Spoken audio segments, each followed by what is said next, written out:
ನಮ್ಮ ಕಾರ್ಯತತ್ಪರತೆಯಿಂದ ಎಲ್ಲರ ಮನಸ್ಸನ್ನ ಗೆಲ್ಲೋದಕ್ಕೆ ಸಾಧ್ಯ ಎಂದು ಬಿಒ ಪರಶುರಾಮಪ್ಪ ಹೇಳಿದರು. ಸಾಗರ ತಾಲೂಕಿನ ಮಂಕಳಲೆ ಸರ್ಕಾರಿ ಹಿರಿಯ ಪ್ರಾಥಮಿಕ ಶಾಲೆಯಲ್ಲಿ ವಯೋನಿವೃತ್ತಿ ಹೊಂದಿದ ಮಾಲತಿ ಶಿಕ್ಷಕಿಯ ಬೀಳ್ಕೊಡುಗೆ ಸಮಾರಂಭದಲ್ಲಿ ಬೃಹತ್ ಅಭಿನಂದನಾ ನೆನಪಿನ ಕಾಣಿಕೆ ಅನಾವರಣಗೊಳಿಸುವ ಮೂಲಕ ಉದ್ಘಾಟಿಸಿ ಮಾತನಾಡಿದರು.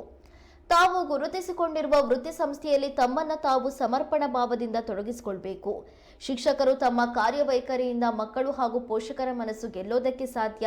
ಅದಕ್ಕೆ ಮಾಲತಿ ಶಿಕ್ಷಕಿ ಅವರೇ ಉತ್ತಮ ಉದಾಹರಣೆ ಎಂದು ಹೇಳಿದರು.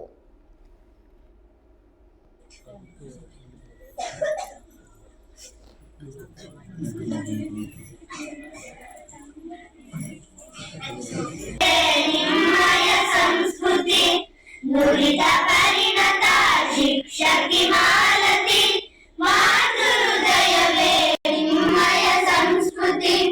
ಕಲಿಕೆಗೆ ಮೂಡಿಸಿ ಮೋಡಿಯ ಜಾಗೃತಿ, ಬೆಳೆಯಿತು ನಿಮ್ಮಿಂದ ಕಲಿಕಾ ಸಂಸ್ಕೃತಿ. ಕಲಿಕೆಗೆ ಮೂಡಿಸಿ ಮೋಡಿಯ ಜಾಗೃತಿ, ಬೆಳೆಯಿತು ನಿಮ್ಮಿಂದ ಕಲಿಕಾ ಸಂಸ್ಕೃತಿ.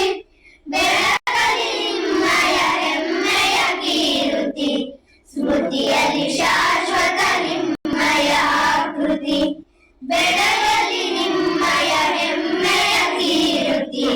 ಸ್ಮೃತಿಯಲ್ಲಿ ಶಾಶ್ವತ ನಿಮ್ಮಯ ಆಕೃತಿ. ನುರಿತ ಪರಿಣತ ಶಿಕ್ಷಕಿ ಮಾಲತಿ, ಮಾತೃ ಹೃದಯವೇ ನಿಮ್ಮಯ ಸಂಸ್ಕೃತಿ. ನುರಿತ ಪರಿಣತ ಶಿಕ್ಷಕಿ ಮಾಲೆಯ ರಕ್ಷಕಿ, ಹೃದಯವೇ ನಿಮ್ಮಯ ಸಂಸ್ಕೃತಿ. ನೀವೇ ನಮ್ಮ ಕೋಟಿಯ ಗುರುಮಯ ಪಾತ್ರೆ. ಎಷ್ಟೆಲ್ಲ ಜನ ನಮ್ಮನ್ನ ಪ್ರೀತಿ ಮಾಡ್ತಾರೆ, ಒಂದು ಸಂಭ್ರಮ ಮನೆ ಮಾಡುತ್ತೆ ಅನ್ನೋದಕ್ಕೆ ಇದೊಂದು ಸಾಕ್ಷಿ. ಒಂದು ಸಣ್ಣ ಶಾಲೆಯಲ್ಲಿ ಮಾಲತಿ ಟೀಚರ್, STMCಯ ಎಲ್ಲ ಸದಸ್ಯರು, ಜೊತೆಗೆ ನಮ್ದು ಕರ್ನಾಟಕ ರಾಜ್ಯ ಪ್ರಾಥಮಿಕ ಶಾಲಾ ಶಿಕ್ಷಕರ ಸಂಘದ ಅಧ್ಯಕ್ಷರು, ಅದೆಲ್ಲ ಒಂದು ನಾವು ವೃತ್ತಿ ಜೀವನವನ್ನು ನಡೆಸುವಂಥ ಸಂದರ್ಭಗಳಲ್ಲಿ ತುಂಬಾನೇ ನಾವು ನಮ್ಮ ಸುತ್ತಮುತ್ತಲಿರೋದನ್ನ, ಶಿಕ್ಷಕರಾಗಿ ವಿಶೇಷವಾಗಿ ವಿದ್ಯಾರ್ಥಿಗಳ ಬದುಕಿನ ಬಗ್ಗೆ, ಅವರ ಭವಿಷ್ಯದ ಬಗ್ಗೆ, ಅವರ ಕಲಿಕೆಯ ಬಗ್ಗೆ ಎಷ್ಟು ಕಾಳಜಿಯನ್ನ ವಹಿಸಿದ್ರೆ ಒಂದು ನೆಮ್ಮದಿ ನಾವು ಬಿಟ್ಟು ಹೋಗುವಂತ ಸಂದರ್ಭಗಳಲ್ಲಿ ಇರುತ್ತೆ. ನಾವೇನಾದ್ರೂ ಒಂದು ಕೆಲಸವನ್ನ ನಾವು ತುಂಬಾನೇ ಕಾಳಜಿಯಿಂದ ಮಾಡಿದೀವಿ, ಅದರಲ್ಲೊಂದು ಸಾರ್ಥಕತೆಯನ್ನ ನಾವು ಪಡ್ಕೊಂಡಿದೀವಿ ಅಂತಂದ್ರೆ ಅದು ಫೈನಲ್, ಅದೇ ಅಂತಿಮ. ಅದಕ್ಕೊಂದು ಆತ್ಮ ಸಾಕ್ಷಿಗೆ ಅದೊಂದು ಮತ್ತೊಂದು ಸಾಕ್ಷ್ಯ.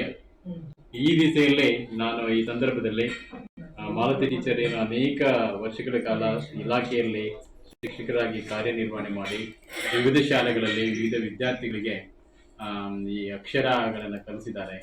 ಅವರಿಗೆ ಶಿಕ್ಷಣವನ್ನ ಪಡೆಯಲಿಕ್ಕಾಗಿ ಏನೆಲ್ಲ ಶ್ರಮವನ್ನು ವಹಿಸಿದ್ದಾರೆ. ಅವರು ಏನು ಇವತ್ತು ನಿವೃತ್ತಿಯನ್ನು ಹೊಂದ್ತಾ ಇದ್ದಾರೋ ಅವರಿಗೆ ನಾವು ಇಲಾಖೆಯ ಪರವಾಗಿ ನಾನು ಅತ್ಯಂತ ಪ್ರೀತಿಯ ಧನ್ಯವಾದಗಳನ್ನು, ಕೃತಜ್ಞತೆಗಳನ್ನು ನಾನು ಇವತ್ತು ಅರ್ಪಿಸ್ತೇನೆ. ಇದು ನಿವೃತ್ತಿ ಜೀವನ ಅನ್ನೋದು ಅದು ತುಂಬಾ ಅನಿವಾರ್ಯ.